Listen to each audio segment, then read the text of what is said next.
మాటలు కాదు. నువ్వు ఇప్పుడు నువ్వే 10 మంది రైతులకు చెప్పాలా. వ్యాపారం చేసుకునేటాడు కోట బిడ్డ మాటలు వస్తేనే పత్తాడు అన్నట్టు మరి అది అంతే. మరి దీంట్లో ప్రొడక్ట్లో దమ్ము ఉంటేనే మీకే తెలుస్తుంది. మీరు 10 మంది రైతులు నువ్వు చూడు, నువ్వు చూడు. అదే ఏయ్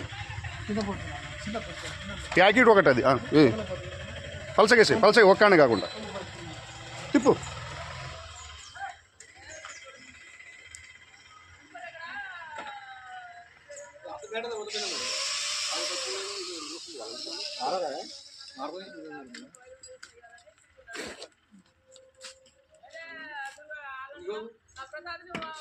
రోడ్డు దూరం ఉంది, మళ్ళీ మూటర్లు మోసుకోవాలి. టాటర్ మీద అయితే ఆడ వేసుకున్నాం. మూటర్లు వేసుకుంటే ఆడ కలుపుకున్నా బస్తాలు నింపుకోవాలి, ఇది కలుపుకున్నా బస్తాలు నింపుకోవాలి. ఈ కోసం నుంచి ఆ కోసం ఆడిపోతాం మోసుకొని.